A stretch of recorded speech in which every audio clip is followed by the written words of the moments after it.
Good evening, good afternoon. Welcome back to Cannon Fodder, the channel for Arsenal fans all over this world. It's the easy talk. It's like a part two of the Cannon project, and I don't know, the whole of an easy talk. I'm not sure. It would be like one whole and a half, or one and a half, if we were talking about fractions. But yeah, we've got the Lighty lads minus one familiar face. We're waiting for the Godfather himself. I think maybe he's somewhere torturing somebody, trying to extract some kind of information. But listen, the guys made it. It's been a terrible day weather-wise. Storm Eunice, or not hurricane anyway, at least. But the Lighty lads are quite safe, and we're going to be kicking off this one. And there's been a certain comment that someone made this morning that we're going to be talking about, and I want the lads' opinion about this. But as usual, we get into this one on the other side of this music intro.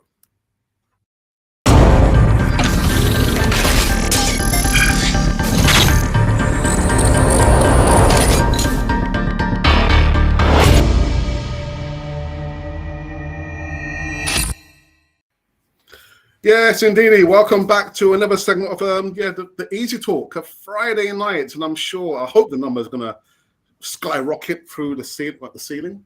The ceiling's gone. No, it's still there. It's still intact. Yeah. But if you guys wouldn't mind subscribing to Cannon to help us grow, and I've just remembered actually something that Paul, you got to send me the link to your channel so we can put in the description box. So will do. Yeah. Yeah. Richard, how are you? How you been keeping? Yeah, good. Thanks. I mean, we've been pretty lucky with weather down there. So went out early morning to the bank with the sun and that because all schools were off, of course. So then got back in and we've been indoors ever since. But yeah, it's nice, safe and quite warm. Sorry about it. Sorry. In the North Bank. Yeah, I'm good. I'm here. Anyway, that's the main thing. That's the most important thing. Yeah. It's certainly a bit blowy. I've lost a few panels in the on the fence in the garden, but that's about it. But yeah, it's been a bit of a lively house, really. Yeah. All the kids stuck in, and they're causing hell. I never did that. Actually, I did. Yeah, when I was a kid. But you know what? Like I said, it's a kind of continuation from the Cannon project. So I thought, you know what, we've got to extend it. I think if we were still going on their Cannon project, we'll probably still be going live, talking about the topics and discussion, which I thought was probably actually the best that we've done on Cannon TV. But before we get into that, again, continuation, there was a comment made on the morning show, and this gentleman, I don't think is going to be in the live evening show here on Easy Talk. But Terence Tibbs, if you are, he says ARTETA has done more for Arsenal than any manager in the last decades. Really? Paul? Yeah. Yeah, I don't know. It's still a little bit, still a bit early for that, considering where we were 2011, 2012. A certain Robin van Persie scoring 30 goals in the league. It shows we're in different times, where that squad or that team that we had, where they finished third in that season. It's a totally different era. You know, you're third place in that season in the league. So yeah, a couple of FA Cup wins we've had in that period from Wenger going on, but we're still third, fourth. You know, we're always hitting that kind of that level, and yeah, to knock in those finishes in the league, as well as losing a scorer, just like kind of what we are now. Yeah, we've gone from Van Persie losing his goals to then having, I think it was the following season, about I think it was Theo Walcott was our top scorer with like 14 or 15 goals, and it was like really, really poor. So it goes to show that the squad totally went down in that level, and you think those latter years from Wenger, yeah, they were hard. they were hard for him as well because they had to try and balance it and try and get the squad balance right. But when you're losing players, proper cogs in the engine every season, it is hard. And then when you're doing it on a shoestring, then this goes to show that there was no one else could achieve what he did. I still think in that way. And he had to go at that time, but that's been, and we've already been there and gone there. Yeah, but, no one else would do what he did. I don't think at that point with the amount that he had. Paul, you said he had to go, but they didn't. I mean, did they rush the appointment of Unai Emery? Because I think if Wenger had to go, he should have gone after the FA Cup when we beat Hull. Yeah, yeah. Well, there was talk like that, but there was other. I think even Arsene Wenger had said something about it. Yeah. They were looking for the successor, and no one was around or available at the time. So it was like, okay, do we kind of just do it or just jump, or I'll sign on until it gets sorted? Because there was lots of things going around in the back room, and obviously with the Kroenkes, all the boardroom level, and certain things hadn't been sorted out. And if Wenger had just suddenly just upped and left, there was no one there to even try and guide the ship. We're still saying that we're struggling to guide the ship now with what we've got. And if he had just gone, then I'd hate to probably think that what we were going to be like. But it's one of those. He was doing quite a lot for the club. I think a few people kind of don't realise how much he did. Yeah, and that's probably to his detriment. But better than the last decade, guys eating raw cornflakes. I think he's totally, not right at all. Yeah, certainly be on the sauce early on. Must have been that kind of quick. I mean, storm weather. Get on that little whiskey. And Paul, just one more before I go to Richard. Yeah. Would you like to see Arsene Wenger play some kind of integral part with the current crop, actually Arsenal of today? Or do you think? I think it's a massive. It's a loss to football. You think of the kind of the magnitude of being presented Arsenal as a football club, and we see it with say like Real Madrid and the ambassadors and stuff and all that lot, and people go around and they kind of showcase their club and use it as a face. And Arsene Wenger would hold so much power in that kind of market where you're suddenly thinking players would still be wowed by that kind of character. So massive loss, I think, and that should have been the move. It should have moved upstairs, and there should have been a position for life up there, rather than where we are. Yeah, but the Emery appointment was rushed because I thought it was the wrong fit. 21 years of a philosophy, why rip it up and then go and get someone in that is totally different? That's the big thing, and it's like, well, why keep him for that long if you're going to just rip up that philosophy across the whole club just to get in another manager that is just going to rip it all up and just play totally different? And so the first few games of Emery's reign was they forgot how to kick a ball, pass to each other. It was like they looked really, really weird, as in the communication and the movement with each other, and they couldn't seem to like pass a ball and get any kind of like little flow to any kind of like game. But after that, then it clicked in a little bit, but it was just like really weird how it just suddenly just dissipated. And it was like, but I think it would have been difficult for anyone to come in after, an Arsene Wenger, 20 odd years. I mean, that's longer than any man. All you're looking is continuation, and that was it. That was our biggest flaw, wasn't it? It was like, what do Arsenal do when we don't have the football? And it was like, that was our weakness, wasn't it? It was like, whenever we don't have the football, we're all right with the possession, but then when we don't have possession and we concede goals, we don't work on defence. We don't work on that side. So all you needed to do was just that continuation of that kind of philosophy, but then with the extra ingredient of without the ball, working on that, and then you've suddenly got a continuation of everything that you've done for the 20 odd years to now, and then you're flowing straight through it. And Emery was just the wrong fit. I can't understand it. still. Richard, Right.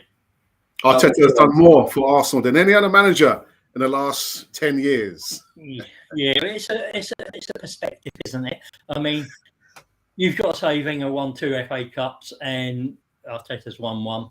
But what I would say is, if you look at since Arteta's come in, we've got rid of Socrates, we've got rid of Ozil, we've got rid of all the deadwood, we've trimmed that wage bill. So on that side of things, yeah, maybe he's made improvements, and we've had a lot of dross since that sort of 2012 to now, and the last couple of years have been slightly better. I don't think it's right just yet, but let's see at the end of Arteta's tenure, then we can judge whether his tenure has been better than the previous ones. He's got a long way to go, but if he can get us back up into Champions League and then winning, or at least looking like we're going to challenge it come April, end of April, and we're still in with a shout of winning the Premier League, then you can say, yeah, he's done better than Wenger, but you still got a long way to go. I mean, I can see where I think he's sort of looking at the progress that has been made squad wise. That's the only way I can see he's looking at it, because any other way, no, because Wenger won two trophies in his last few years, and Arteta's won 1. So if you were judging it off just that definitely not. But I think it's got to be a whole view. And as I said, it's still not the right statement, but I sort of get what he's trying to, where he's trying to come from, because we have. I mean, if you look at since last winter to now, what is it, 13, 14 players out and off the books that were bang. Well, you say bang average. I think they were below average, to be honest.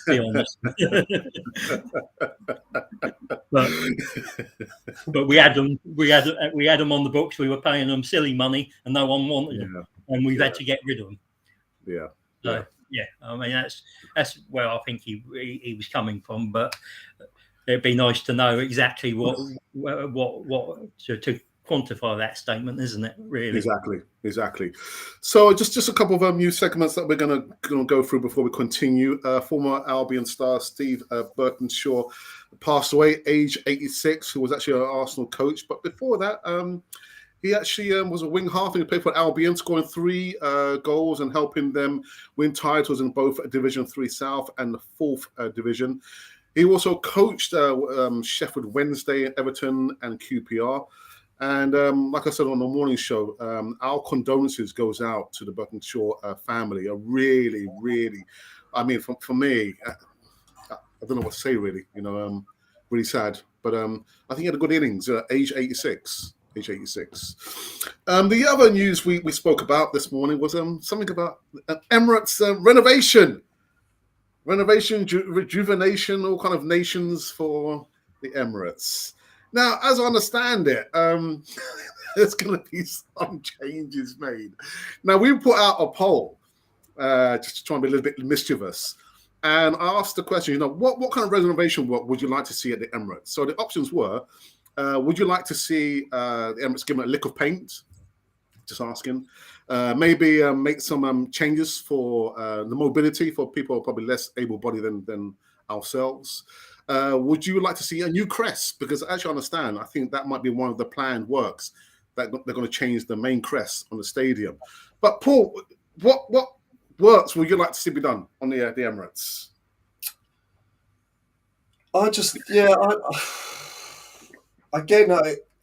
It's all like after the event, and it's kind of I know it's been for like 15 years, it's going into the 16th year of of the stadium. But yeah, when we moved in it was like a shell, and it was kind of a little soulless.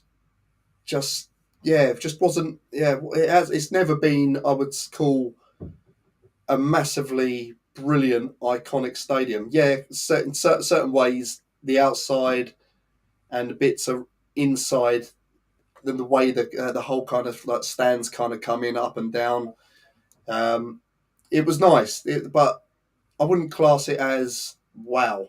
Like, it hasn't got a wow factor, and it goes to show we're talking about the upgrades to it, and we're talking about it could look to extend it, and it doesn't look like it's a possible. So we're like stuck on 60,000 for eternity, and it's like, yeah, you could see other clubs getting, say, like larger attendances. Obviously, got Spurs still with their stadium. They've obviously gone 61 to match their last league win, and to be above.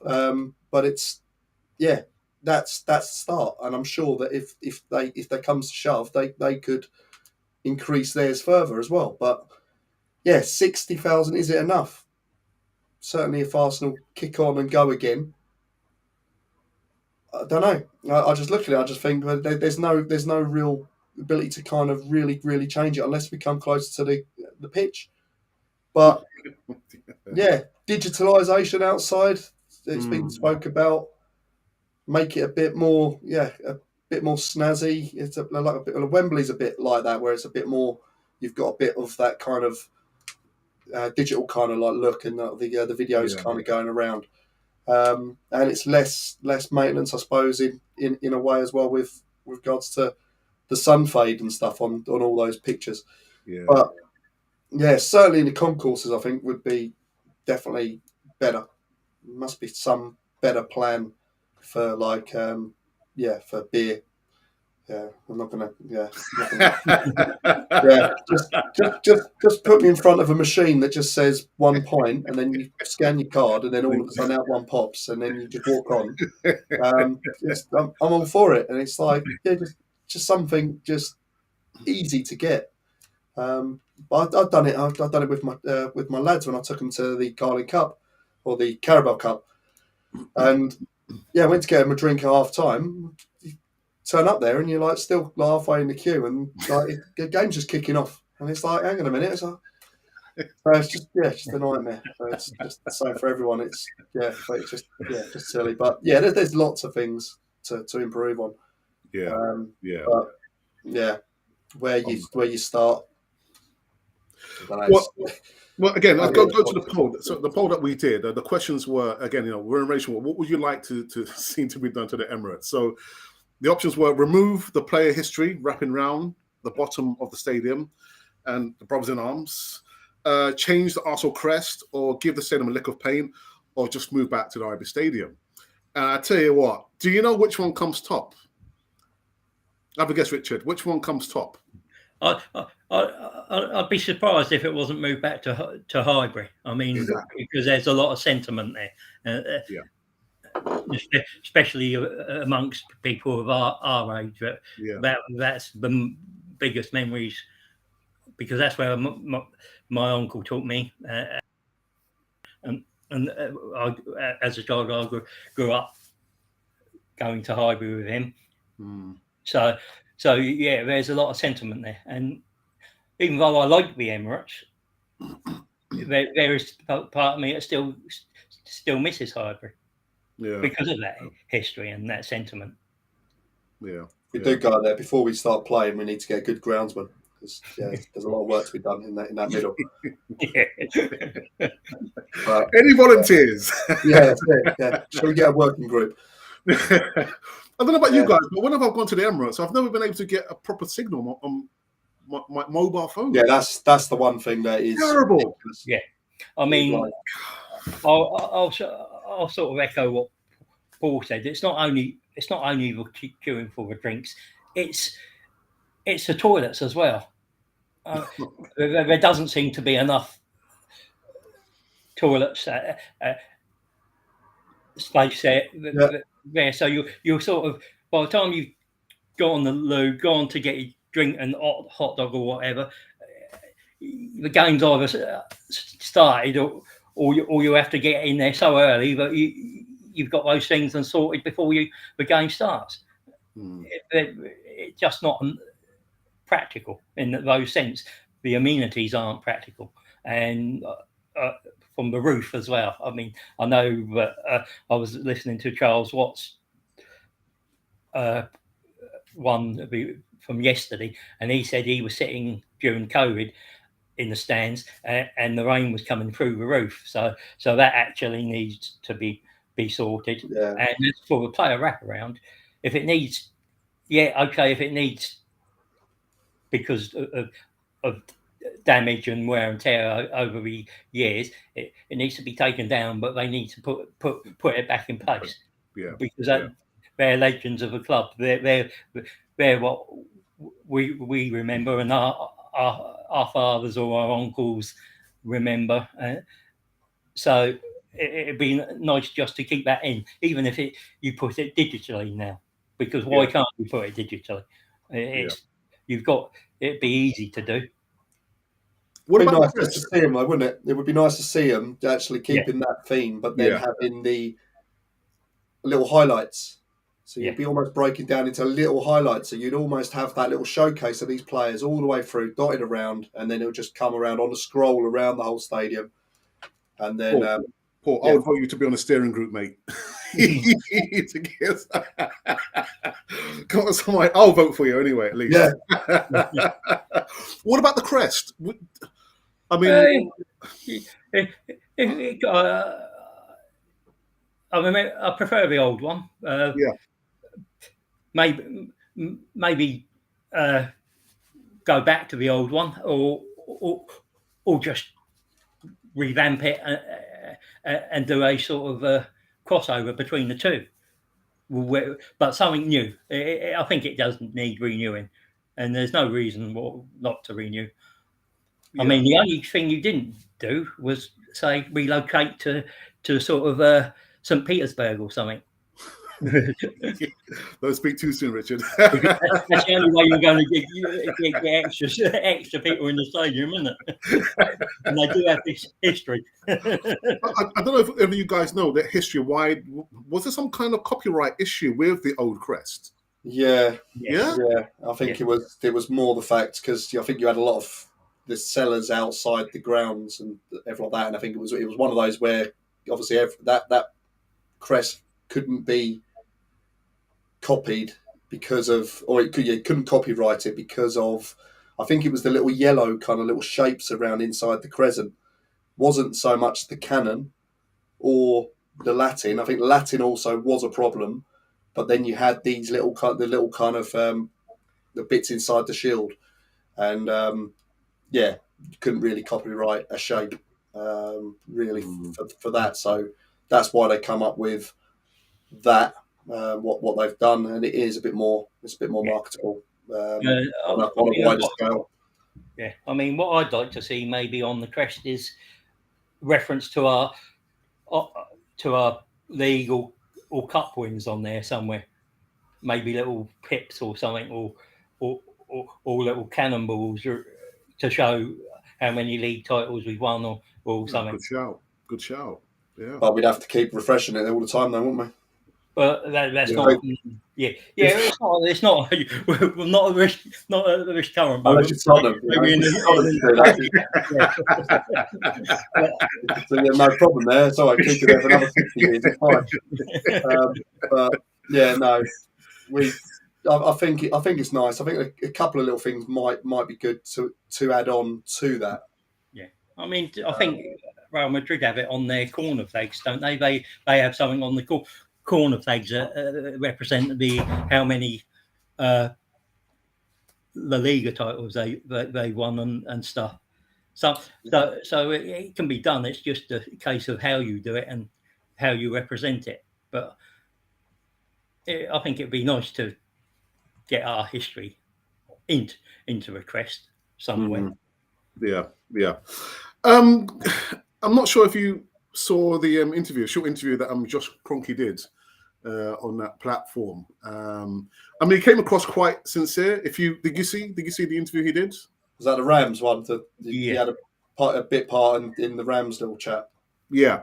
I mean, he charted the history of Arsenal quite well, although I thought anyone could have actually done that. But did he come across quite sincere to you, Paul? Quite meaningful?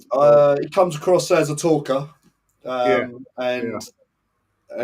this is why I say he's more of the lip surface professional kind of like guy, whereas he'll come in and talk the talk, whereas Stan would say nothing, and he's basically the vocal point. So he's come in now and he can talk the talk. He's well connected. He can talk however he wants and go across. He's got the experience on it all through the different kind of sports. But yeah, whether or not you believe him, don't know. It's great that he knows about the unbeaten season. He knows. He talks about his American mannerisms and stuff about football and how he describes football to other Americans. Just really, I don't know. It's hard. He seems really engrossed in it, but then you're just suddenly thinking, how much of that is kosher? How much is this actually just good? Are you Kroenke out, Paul? Huh? Are you Kroenke out, or you couldn't care less? Yeah. Okay. I think so. There obviously is time for change. You can form opinions, but you can form opinions from previous stuff. And my opinion is based on those 9-10 years previous to when we moved to the stadium. This is like going back to that Terry Tibbs. Talk to me, Terry Tibbs. And that period, if there was that investment, we would have been in a better position. And that goes to show, if there was that level of investment into the club as owners, and don't forget they banished the Usmanov out, so he had a stake, he had a good controlling stake, and they didn't allow him in the boardroom, not even to sit in the boardroom, not even to make a cup of tea, and he was willing to put our money in. So you're suddenly thinking, well, all right, he doesn't own all the club, but he was willing to pump in money.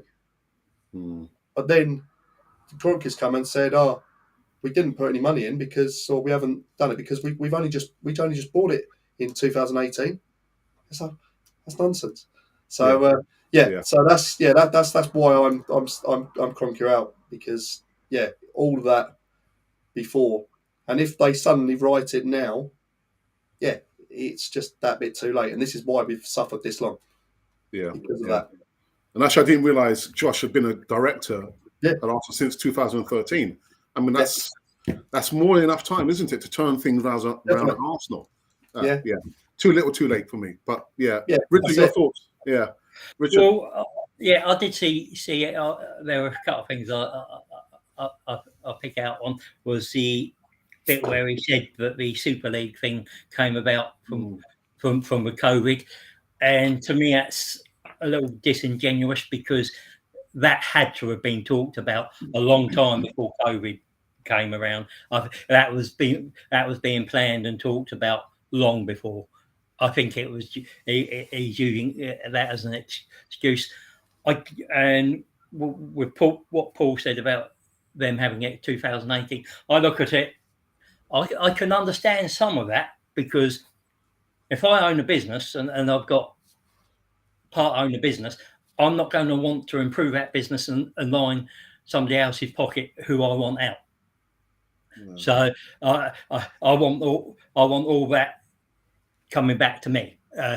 Any profits that I've earned coming back to me, not so. But I would say, okay, from 2018, and the next how many of you years you're here, prove it by doing doing the walk, not talking, actually with a walk. And they've restructured our debts, so we've been able to spend money this over the last season and a bit. They've streamlined the running, which is a step forward. They haven't put their own money in, but let's be honest. But and you can have an issue with that if you want. Hey, Terry. But hello, guys. But I've been sitting here listening to you all. Yeah, I'm still a Kroenke out. I mean, I still don't think. Oh, wow. In their. I thought he was Kroenke in, Richard. No, I still don't think in their 10 years to date they've done enough to be custodians of this club. But as I said, if they're here another 10 years, which I hope they're not, but if they are, and they actually change and they take us back to where we were, then not maybe I'll change my mind.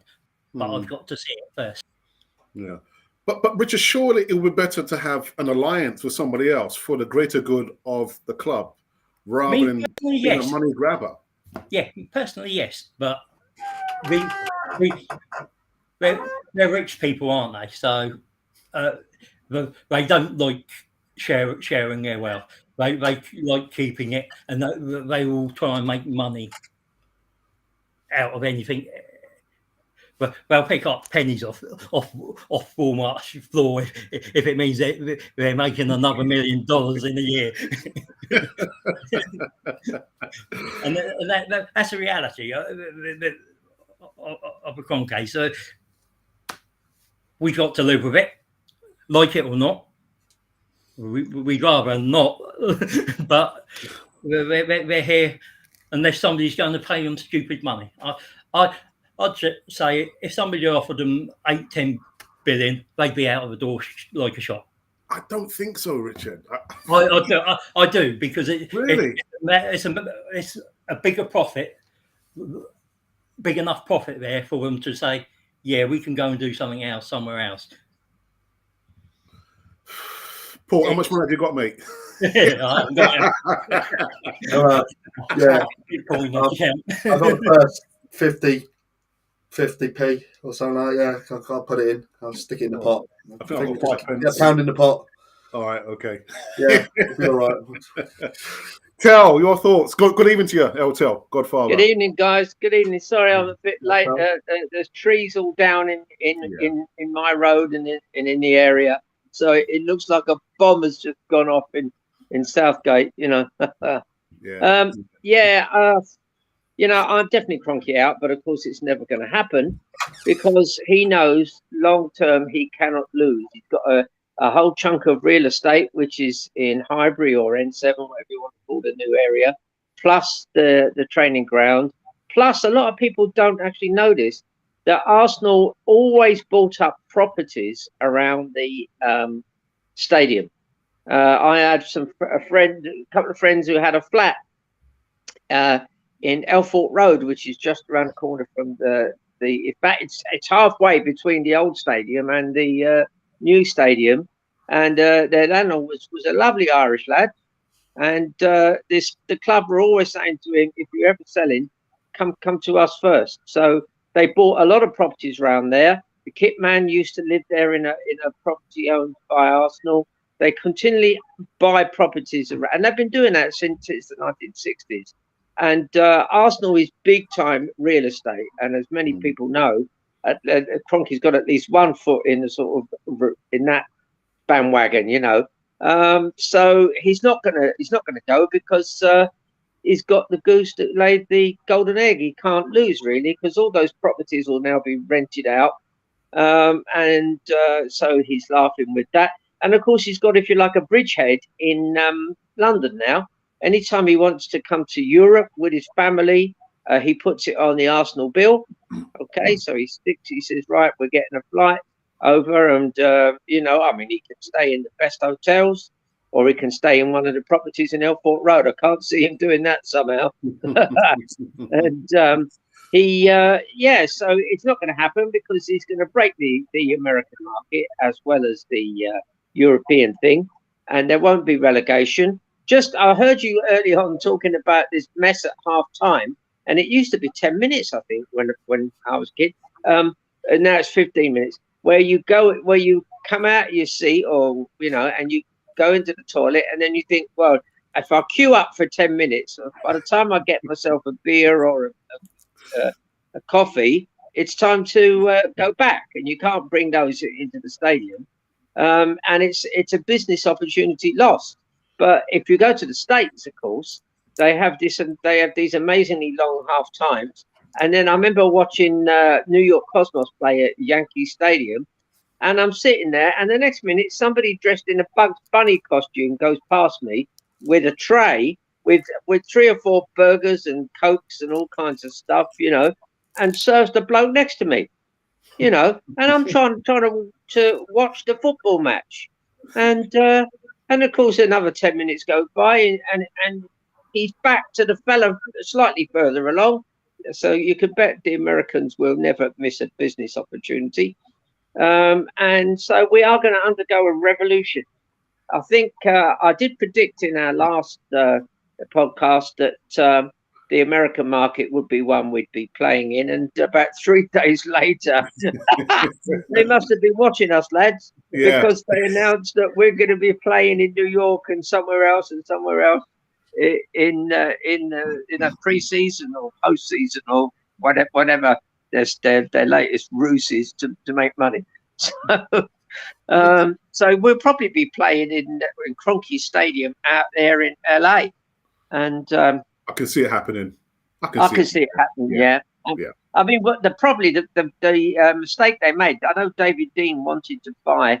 There was a big site just north of King's Cross, not far from the old Arsenal stadium, and they were thinking of buying that. I know David Dean wanted to, because could have been a massive stadium. They wouldn't have had problems with neighbours, because although the new stadium is big, if you're in a lot of local buildings, you can't really see it, because they had to keep it to a certain height so that it didn't destroy the skyline. Well, of course, at King's Cross, that wouldn't have mattered, because there wasn't anybody overlooking that area, and they could have had a massive pitch. They could have had one of these retractable pitches and had American football. They could have had pop and rock concerts there during the summer, and I think that was what Dean was thinking. And so it would have brought in an enormous amount of money. So now we've got what Wenger wanted, which was just a very tight pitch. You've just got the pitch, you've got a little bit of room around the 4 sides, and that's it. So although they have talked about taking out seats and expanding it a bit, doing all kinds of stuff, filling in the edges of the stadium, but I don't think Kroenke will worry about that for a while.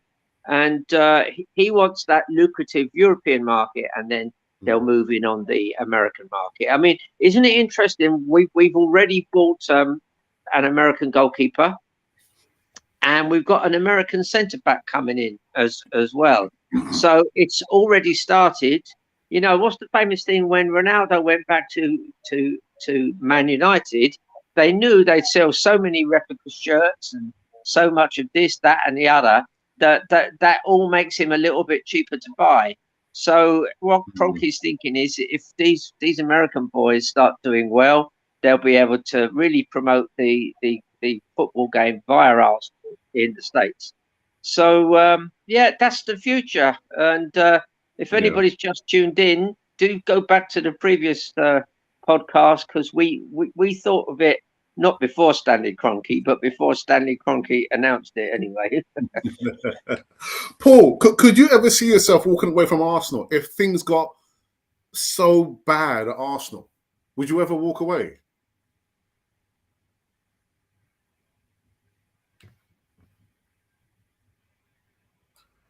I'm on mute again. You're muted, yeah. No, I can't see myself. I think it's there. It's ingrained in me. I've been going for Christ since 1990. And I look at it like that, and yeah, it's really, I as bad as it is, no, I can't see myself not stopping watching Arsenal and just literally just turning away, not caring about results, becoming like a Tottenham fan. Because Tottenham fans are a little bit like that. They go, I don't really follow football now. You start talking about them, like, all of a sudden, one week they're champions elect, and then all of a sudden, I don't really follow football now. No, I'm not one for that. You're there, support the team, thick and thin. You've signed up for that. You've signed up for this by supporting Arsenal. You've signed up for the good times, and you've signed up for the bad times, and you have to deal with it. If it gets bad, it gets bad. Yeah. And you, Richard, would you ever walk away? No. No, I mean, I've been supporting since '78, and as you know, since '78, there have been a few disastrous seasons. Just a few. Wenger in his early years spoiled us rotten. That sort of success was nice to see. I'll go to what ARTETA said about the American players coming in. It's a bit like the Man City model, because Man City have, is it New York Red Bulls? And they seem to swap players between them. And so I'm thinking they're sort of following that model where any decent players that they sort of bring over and try and integrate into the team if they're of that level.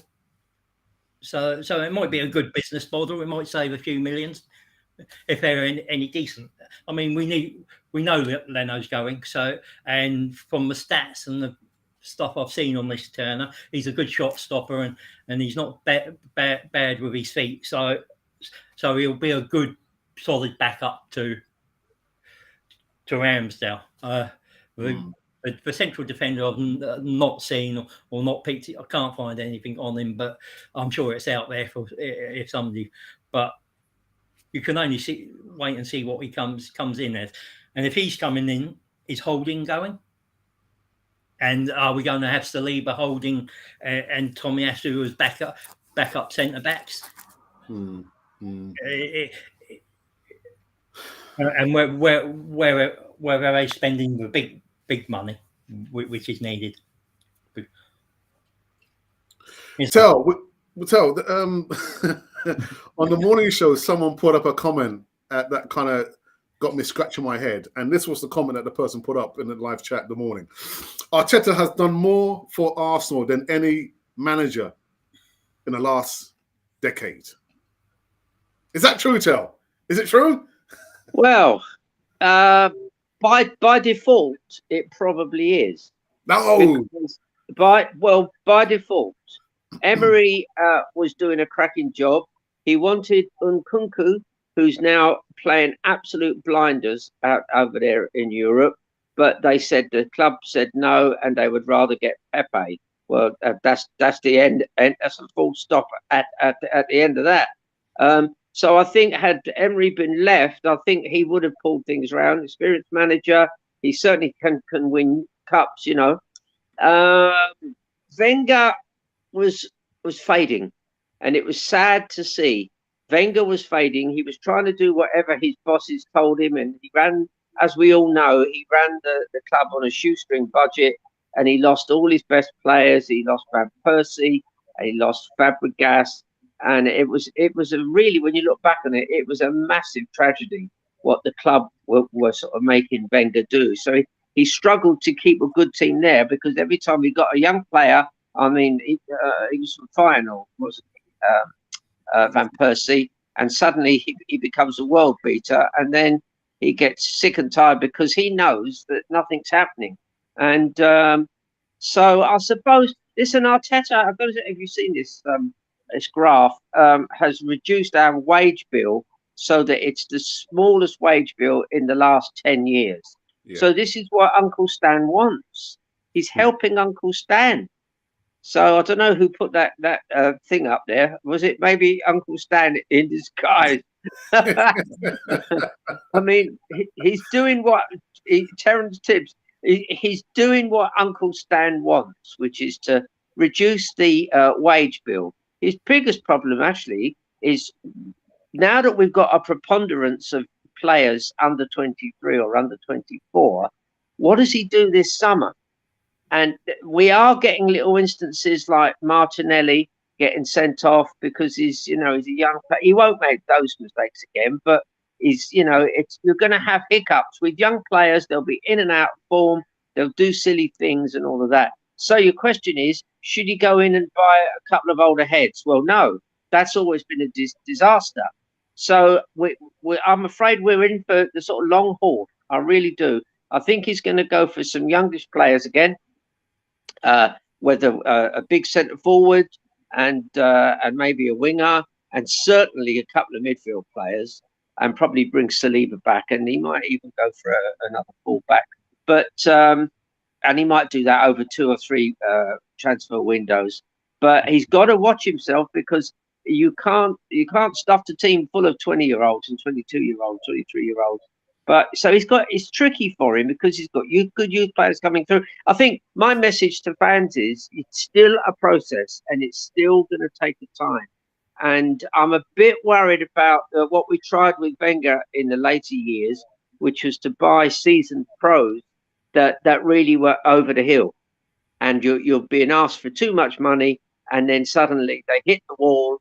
They're knocking on the door 29 or 30. Some players can go beyond that, but some of them, they can't. They start to lose the pace. And also, if they're only in it for the money, well, once you sign a big Arsenal contract and you're 28, 29, 30, well, that's you set then, because you're probably not going to go beyond 33, 34. So the sort of devil leaves their sort of passion. They're not as interested, even if they don't think they think they're still interested. That performance level goes off. So I think Arteta's done everything that could be expected of him, including making an awful lot of mistakes. And we've all seen all these managers kind of keep Xhaka in there, because he does play lovely as a number 8, and he's good. He's good.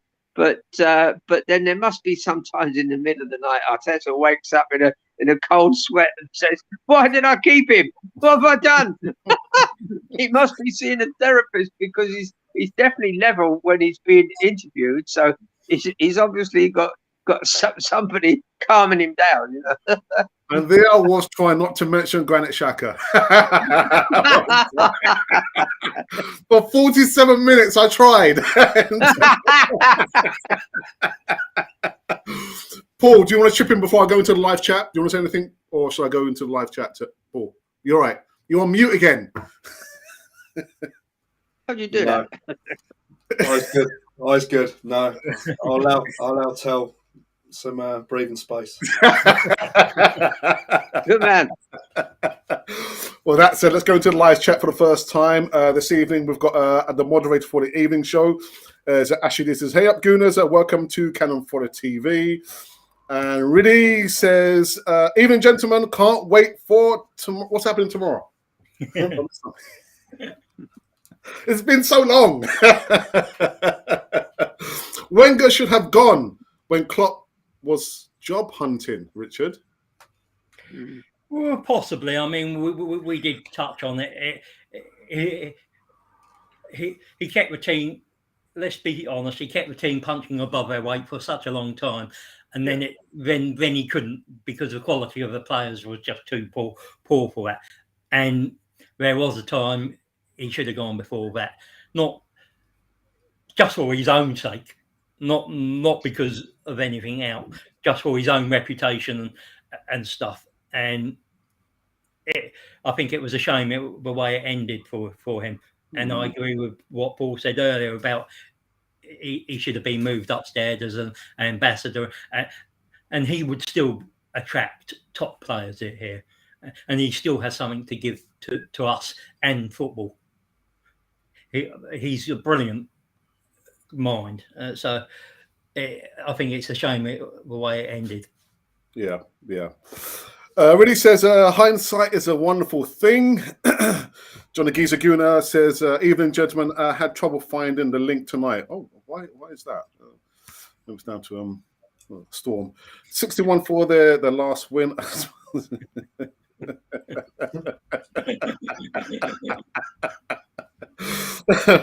Really says, move back to Highbury. Yeah, I'd vote for that. It's not going to happen, though. Not going to happen. No. Really says, if only the Cannon Crest facing, the right way, at least, anyway.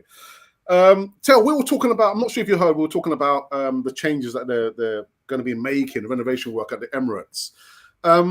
How would you feel about the old crest being on the stadium rather than this new?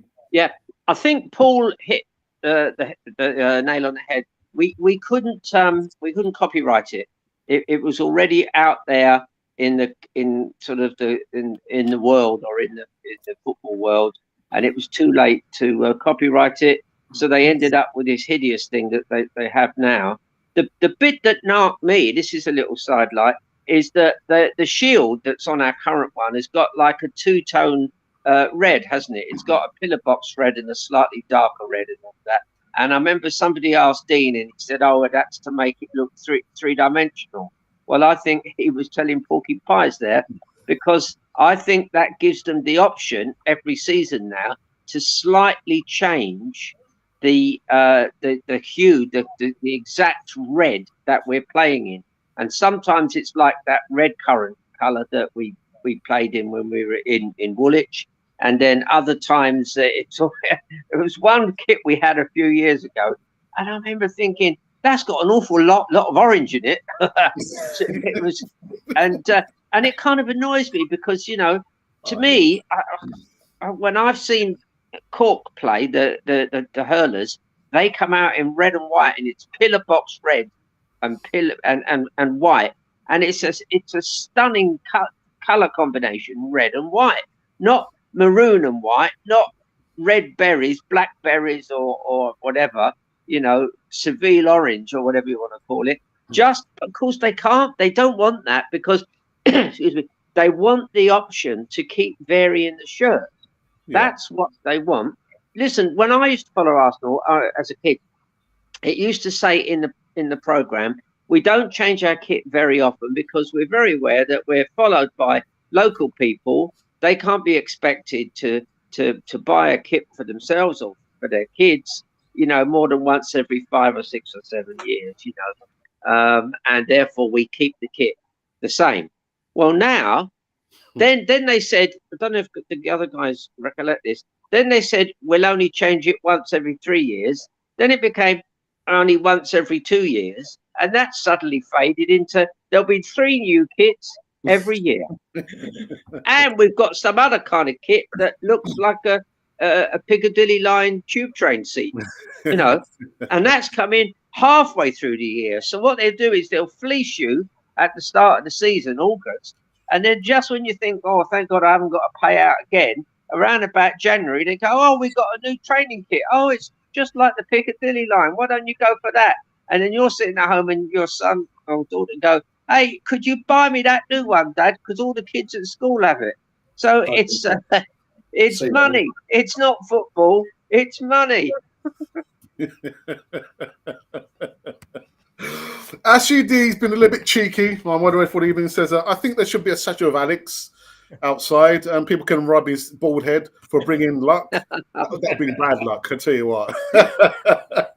Sentiment FC says that a ghostwriter of Josh didn't a lot of and trying to remember his lines. Yeah, tell very quickly. Did you see the Josh Kroenke interview? No, I didn't, and I'm glad I didn't. I watched some of the match, and when it looked like Kroenke couldn't lose, I didn't watch anymore. But that's Stan Kroenke. No, I mean, listen, these guys have no interest in they're no interest in Arsenal deep down. Believe me, they aren't gooners. And what they did was when they bought the club and lock, stock and barrel and the players at the training pitch, they also bought you and me and us lot.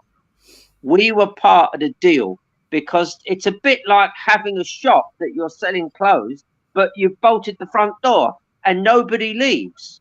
So every now and again, they put their hands in their pocket, buy more tickets, buy more clothing, buy more this, buy more that. So make no mistake, he's bought us.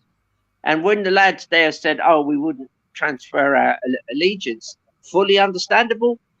And that's what it means to be a Gooner and an Arsenal fan. But we've been bought. We have. I'll give you an example. Look, you go up to club level, right? And they're all eating food before the game. I never eat before a game. If I'm excited about the game, the last thing I want to do is sit down to a big meal. They're all eating and they're quaffing back the drink and all of that. And then they race in at halftime, quaff back a bit more. If you're in with the rest of the stadium, when you get your drink, say at the end of the match, you get your drink, and it might be a European match on a November or December night, and you've been working all day, and you say, "Oh, I'll finish the game off with a pint," and you're standing there and you look around, nowhere to sit down. That's on purpose. So there you are, you've got a freezing cold pint, you chat to your mates, maybe you have a second pint, but at no point can you sit down. And the next minute, the guys in the yellow jackets come over. "Right, lads, it's time to go." And they want you in. They want your money. And I mean, I don't buy the merchandise. I might buy a beer or something, but I certainly don't. I feel sorry when I see people coming in with like a hot dog or something. I'm thinking, I wonder how much he's paid for that. 6, 7, 8 quid, And the sauce. it's crazy, isn't it? That's just for the sauce. Sausage is another tenner. When I go with my son, I always buy outside the stadium and eat outside the stadium off the vendors outside, because it's a hell of a lot cheaper. Yeah. John Gooner says, if the Kroenkes can move a club outside the state, just imagine what they can do to Arsenal. Not to be trusted. Tygonosaurus, good evening to you, says we have to judge the Kroenkes from 2018 to 19 season before that is a pointless reason for this is because the Kroenkes would never improve anything at Arsenal while Usmanov was there. As a minority shareholder, Usmanov put money forward for players. Since 2018, 5th, 8th going forward, they just want a steady cash flow. Hence, January window, no striker. Good evening, Istanbul. It says, "Evening, gentlemen. Question: as much as the Kroenkes want to be praised for what do they want to be praised for what they should do? They should be ridiculed for what they haven't done. What that be fair, Paul? Should they be ridiculed? I already know what you think. Anyway, Paul. Yeah, well, yeah, I think in his interview he also alluded to it as well, where he said that they've made mistakes, and he admitted that they made mistakes in what they've done. So yeah, with praise due, if they actually go in and actually come in with the plan and the plan works, it all starts working with what they're trying to do. If he's saying about what he's done behind the scenes with the club, restructuring, and obviously the wage bill and the whole process of getting in the younger players and then players in and around them in the next couple of windows. They deserve to get praised if that's the case. They've come in with a plan and they formulate that plan, what they use with all their other kind of franchises. That's, if you're honest and you're a man about things, if things are going right, you're going to be praising them. If things are bad, then they're going to expect to be put down as well. Because but for you, you've had enough of the Kroenkes anyway. Even if they want to come with a massive bucket load of investment for the summer, it's enough for you, isn't it? It's enough for me anyway. At least the Kroenkes. It's enough for me. I'll ride it if that happens and they do suddenly come in with the money, and it's similar to, well, it's not similar, but the United situation with their owners, and they've kind of learned to live with them a little bit. And there was a massive kind of want them out, get them out, blah blah blah. It didn't happen, and they've kind of alluded to kind of stay with them and just have to deal with them in the day, and they're where they are now. But yeah. Anyway, Arsenal Alex says, good evening, Alex and all. Take me back to Highball. I can't take you back. I wish I could. I wish I had the power. John says, what are the legends we have created at the Emirates? And Tel is one here for you. Dial Square 1971 says, well, if it was up to Stan, they'd move away from us all like the Rams from St. Louis. Yeah. Yep, absolutely. I mean, we will become Arsenal International. I've just coined that phrase. We will become Arsenal International at some point in the next 20 years, and we'll be playing in LA in his famous LA stadium. And is it the SoFi or something they call it? And that would be like we'll probably play in a world league, and we'll be playing teams from America and teams from Europe. That's coming. It's coming. There's no doubt about that. We're up there, you know, at the big table. Real Madrid and the Barcelonas and all these teams are going to be there. And Kroenke wants to be on that gravy train. And distance, of course, nowadays is no problem. You know, these guys fly across the Atlantic and do all kinds of stuff. I mean, didn't they fly ARTETA over there just before the big Super Bowl? Nobody quite knows why. But he's obviously had some sort of chat with Kroenke that needed to be done face to face. But that's the future, and it's not good. It's not the guy from Dial Square there.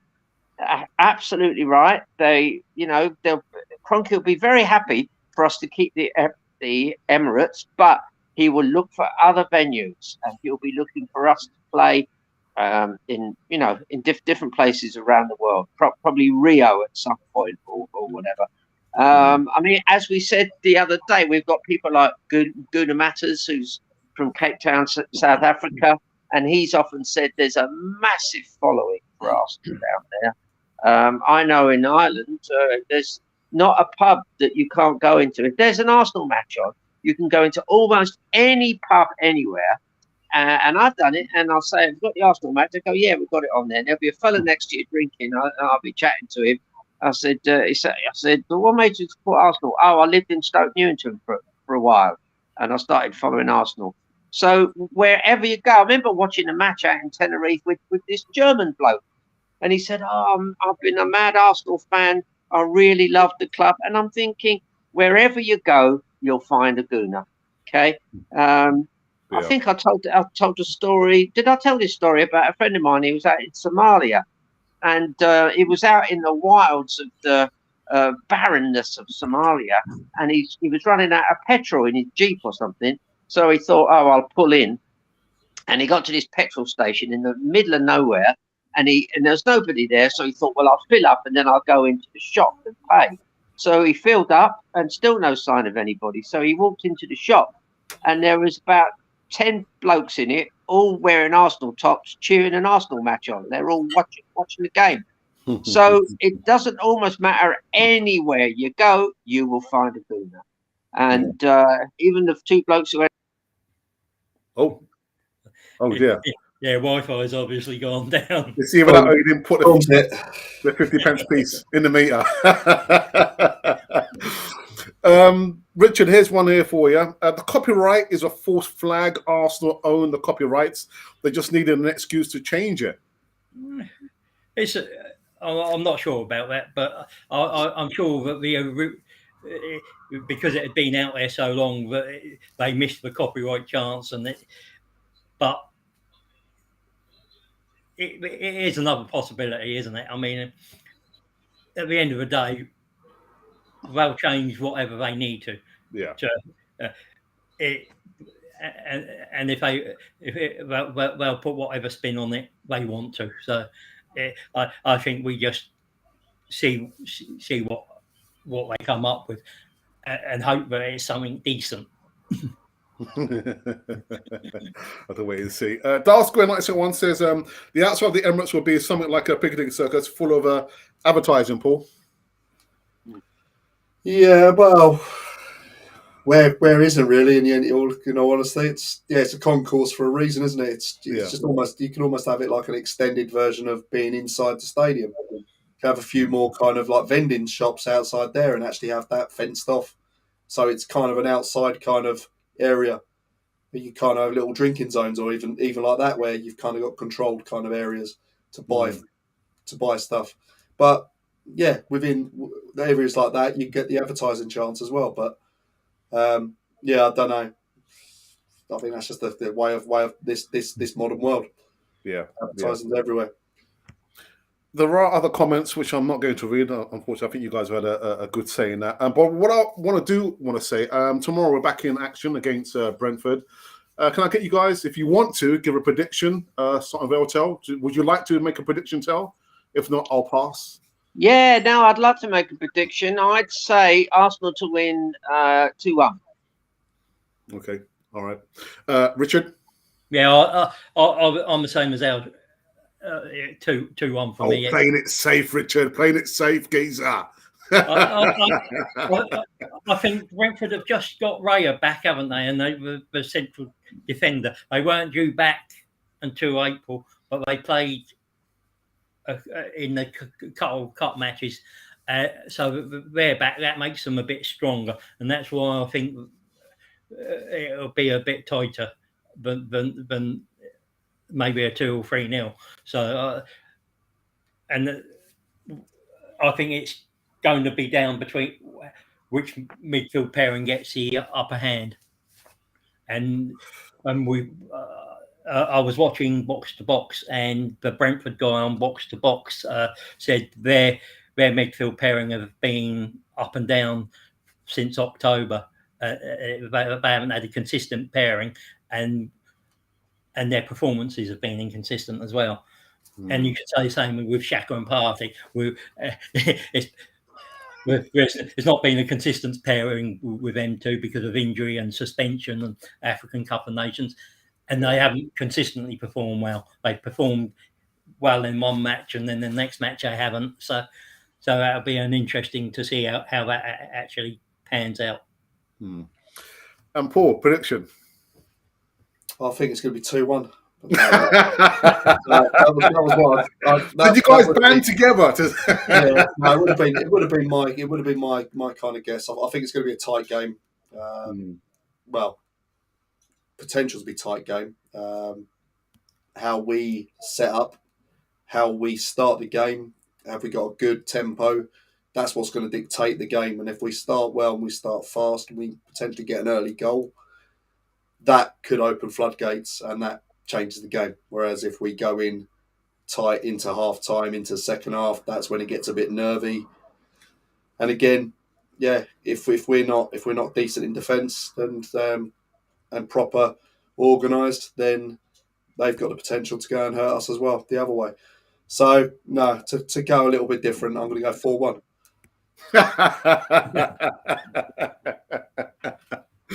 Oh dear! I can see a couple of free kicks or corners going in. Yeah. Set piece. It's going to be a set piece day tomorrow. I'm taking my second littlest one to the game. So I mean, if I was a betting man, I would look at the cards. I mean, I haven't got my mate. I ain't got my mate. I ain't got my mate Michael Oliver this week to help me out. But Jack is getting booked in between the 77th minute and the 81st. Yeah. I was watching, lads. I think I fell into this thing today. It was Thomas Frank talking about the game with like a tactics board, and about the first game of the season over there at Brentford, and he was showing the system he was using: 3 at the back, two wing backs, and so on. Two number 8s, a number 6, two number 8s, and 2 forwards. But he really knew the Arsenal. He was showing how they knew where the strengths and weaknesses were, and he went through it in such detail. I thought to myself, now he's prepared to put this online. You can see his video, right? So if he's prepared to say that, he must know a lot more that he isn't saying. And he really knew how to go for us. And what he said he told his players before they went out, if you sit back, this team will get you. So you've got to take chances. But the chances were all calculated. And the one thing he did say is, of course, he said, when there is a big element of chance always. So you try and minimise the element of chance. I think one of their goals, the ball was knocking around the 6-yard box, and then it eventually went in. So he seemed to have his head screwed on. That he said, guys, he knew our players inside out. And the only good news is, I was figuring it out the other day. I think about 5 or 6 of the players who played at Brentford are not playing tomorrow for us. So we haven't got Leno, we haven't got Mari, we haven't got Chambers, we haven't got El Neni, we haven't got Balogun, and there's probably one more. So there's an awful lot of players that are different this time. So I'm hanging my hopes on the fact that we've got some better players out there, and hoping that we can turn it round with a 2-1 win. But this Brentford are no fools, and they're very physical. So you're going to have to match them. And he really understood the way Arsenal pressed. That was a really interesting thing I found. He fully understood how Arsenal were going to press and how they were going to deal with it. So he really knows his stuff. It's Thomas Frank, I think the guy's name is. Yeah. Will Christian Eriksen be making his debut for Brentford? Do we know? I don't know. I think it's too early. I think it's probably too early, isn't it? He had a cup. He was in the cup game the other last week, wasn't he? He made an appearance for that. He'll probably be on the bench. I doubt he'll start, but he might come on at some point. Okay, which would be nice to see. Absolutely. Just because of where he's come from, it'd be nice to see him back on the pitch playing football. But Paul, are you checking, Paul? I'll have a quick look. I think it might be a game too soon for him, to be honest. Yeah, I think they were talking that it was there's still a way for him to go to get to the level to be match fit. But like as I say, you take away rivalries and where he played and we're all there watching the telly when that incident happened, and I had children watching it. It was not nice. So if he does come onto the pitch, I think any pitch he comes on throughout, whether or not they do that actually as a kind of thing to kind of just do it, he'd probably get a little standing ovation. I think that would be nice. But it's one of those where at least you could probably do as a football fan, whoever it is, because come gravely close. But it's one of those. It'd be great to see him, and I think Arteta come out and said it'd be incredible to see him come back and play after that, and it would be because it was literally written off because you're suddenly thinking that's too much. Last question before we wrap up this one. I know we're past the halfway mark in the season. Which player for you has been the surprise package this season?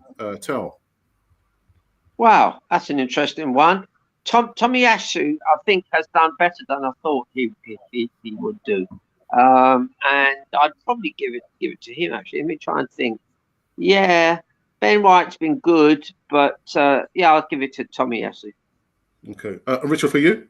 Yeah, it's Tomiyasu for me. I mean, I'd already done the homework on Ramsdale, so I wasn't surprised how well he's done. But Tomiyasu coming in, he's been solid and had very few bad performances. So I would say give it to him for me. Do you not do your homework on Tomiyasu then, Richard? I'd had a little look, but it's you get a very C+ for that. It's very, very hard to sort of distinguish Italian football, isn't it? Because it's a different style and level, pace to the game. Yeah. And Paul, for you, who was this? Yeah, I think it's a clean sweep there. Tommy's been probably the most consistent out of the new signings apart from Ramsdale. But as I say, new Ramsdale would be a player, and it turned out he was. where people were ridiculing him. Why are we signing him? And it was the same with Tommy Asa as well. We had fans coming out saying, "Oh, he's doing it." Then they'll bring out highlight reels.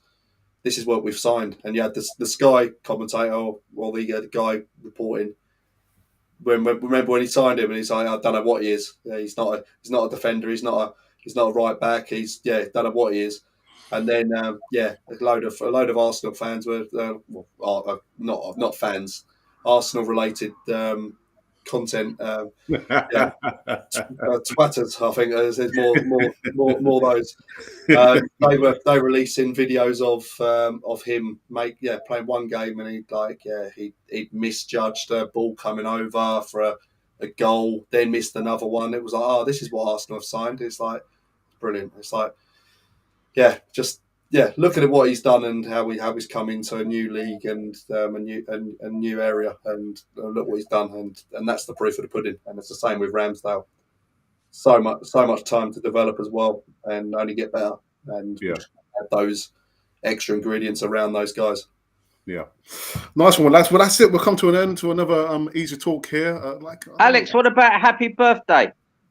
Oh, have you got the piano at the ready? I've got the piano, but I'll have to play it with one hand while I'm holding a phone. That